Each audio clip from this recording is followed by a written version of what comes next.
Greetings, members, one and all of the Salivation Nation. The path to $30 silver. Let's explore.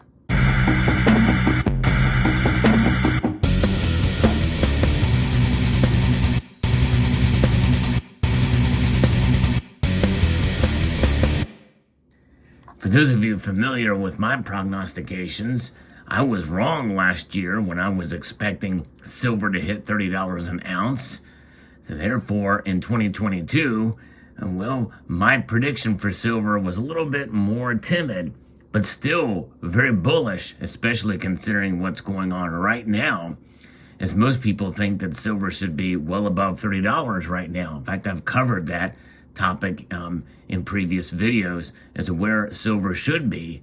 But you know what? There's a lot of things that gold and silver should be doing that they're not doing this year. Even gold, even though gold has reached its all-time high, there are folks out there that believe gold should be higher than it is, and by association, silver too. Now, typically what happens in the market is once gold goes up, typically silver goes up even more. Silver has a record of outperforming gold in bull runs. On the contrary, on the way down, when gold drops, silver tends to underperform gold and drop further, widening the gold to silver ratio. But what we have seen over the course of the last few years, even though in 2020, because of the pandemic, we saw silver more than double in price, that doubling in price was based off of a huge dip. I mean, they crashed essentially, and I don't like to use that term when it comes to gold and silver, but when you see silver fall in the paper markets to below $12 an ounce, that is a massive drop. And so we saw it double in price. It got more, almost $30 an ounce. It did touch on that briefly in 2020. So what's going to happen now in 2022? We have a little bit of a different situation now because it's all about geopolitics. And that is the thing that is driving the precious metal prices at this point in time. Now, that does not to say that the underlying issue of inflation is not having an effect, and that is providing the foundation for this, because we have seen both gold and silver rise before this present crisis, even though with the situation in Ukraine has essentially been building up for quite some time. And I think in many ways, before the outbreak of war, it has had an effect on precious metals prices. We've seen it. I've covered it on this channel. But regardless, what is the path to $30 silver, and will it happen this year? There are some who think it will. I'm going to be referencing an article from investing.com that talks about this and insert my own thoughts in there. But one thing is for sure, we have seen a lot of different things happen that have been unpredictable, and the U.S. dollar, bond yields, and rate hike expectations that are on the rise. That's the case right now. We have seen in the past few weeks, none of this has mattered for gold, and to a lesser degree, silver. It's because of soaring inflation remains the primary concern among market participants. And obviously that inflation is due, especially right now, to fuel cost driven by the situation in Ukraine. And so it's boosted the appetite for haven and inflation hedging assets, while the general rally in the commodities complex as a result from the conflict in Ukraine is also helping to drive precious metals higher. With gold coming to within spitting distance of the 2020 all-time high earlier this week. In fact, it did hit that. It surpassed it. One would think that silver would be at least near its corresponding 2020 high of around $30. But it is more than $4 away from that target, and nearly $30 away from its 2011 all-time high. But it is more than $4 away from that target. And silver, therefore, also has a lot of catching up to do, as we mentioned, especially when other base metals like copper and nickel have been surging higher too.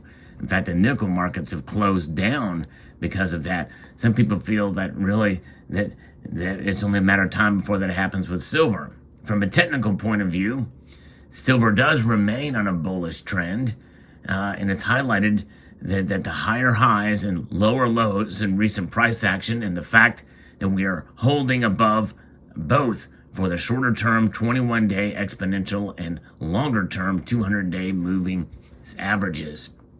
Silver recently broke above that 200-day moving average in the technical space, and since then we've seen nearly $3 move higher in silver. So we have seen it move up, and that increase in price is certainly encouraging on that path to $30. It means it can get there. It's got some resistance to meet on its way up, but what will that look like? Silver managed to break above that key resistance around $25.30 to $25.60, which led to follow-up buying towards the 61.8% Fibonacci retracement level around $26.75, where the rally then came to a halt. Of course, with technical analysis, you wonder when you look at those trends, because what is technical analysis? It looks like the past patterns to predict the future. But of course, it doesn't take into account the other factors that could cause them to come to that screeching halt. Because by all intents and purposes, one would continue that trend upwards. Crucially, the dip has been defended by that $25.50 to $25.60 region, providing a decent support for the last couple of days. Despite the apparent weakness, the bullish trend has not been broken. Yes, so we've seen it kind of pull back, but there's been some resistance here, and essentially it is on its path to an increased level, and we'll see how that plays out. If anything, the consolidation here means silver is probably gearing up for another sharp break higher. Probably, though. We don't know for sure.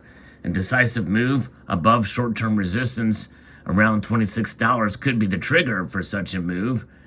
Could it happen soon? Though the economic calendar is light, geopolitical risks are not, and that's having a direct effect on fuel prices, and fuel prices are going to fuel inflation. It is all about the Russia-Ukraine conflict right now, driving up key commodity prices and in turn inflation expectations.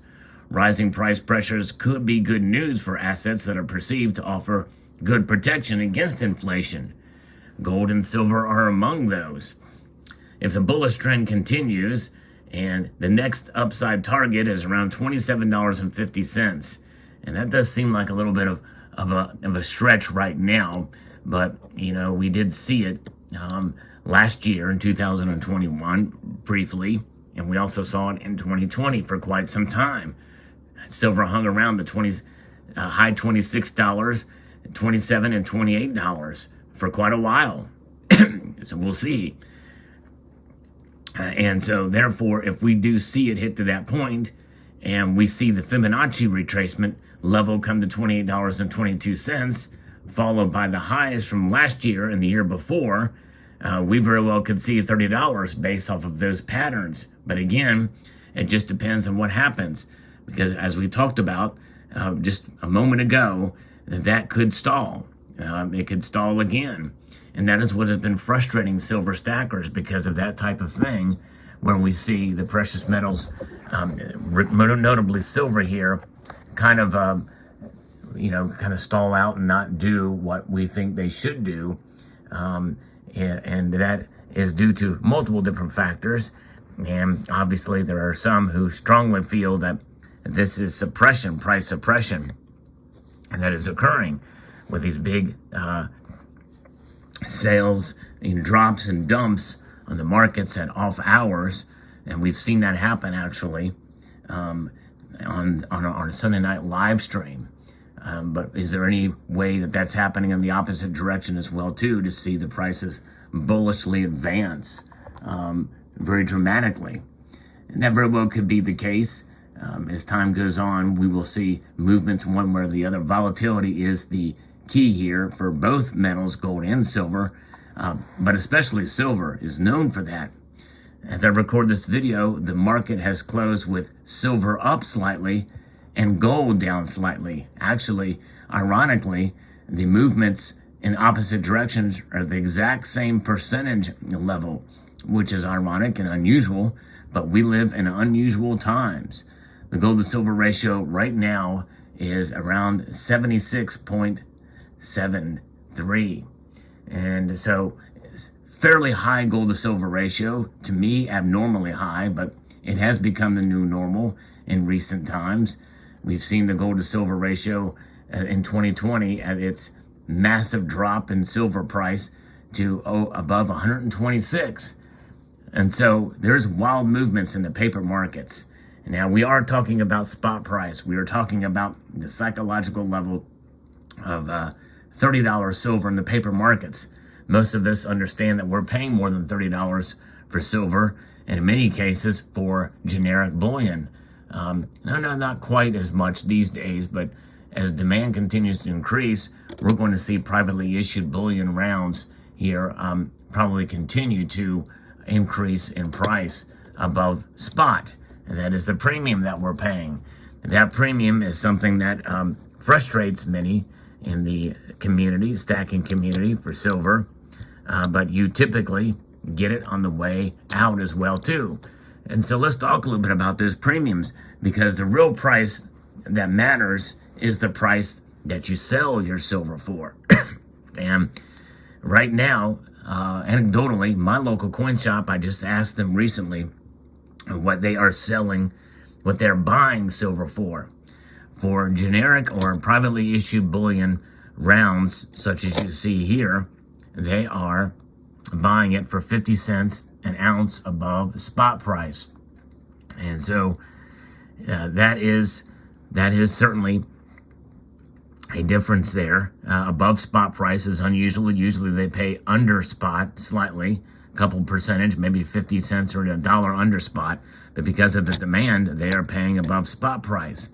For United States Mint, Silver Eagles, on the other hand, they are paying $5 above spot now. It used to be $4.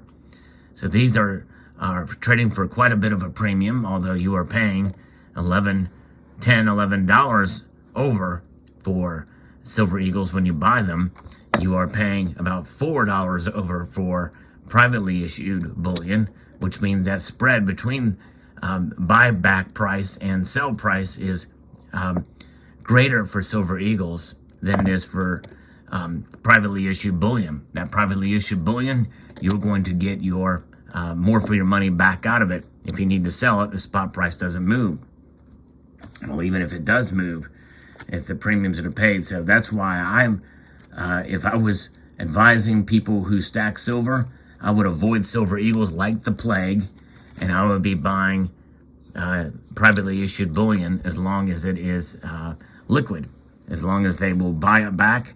And I would also look at other government-issued bullion, such as Britannias, such as kangaroos from the Perth Mint, even the Krugerrands, the silver Krugerrands, and maple leafs. That would be one way to go. So there you have it. Very interesting indeed. But the pathway to $30 silver, I think, is there on a technical analysis standpoint, and continued bull run for gold. I think it is just going to be a longer path to get there to $30, and it may not happen this year, even under the various different sensationalized news that we've been seeing out of Ukraine. We'll see what happens. But there you go. There you go. Let me know what your thoughts are about the path of $30 silver. I'd like to extend a multitude of gratitude to you all for taking the time to watch, and encourage you to please rate, share, comment, and subscribe.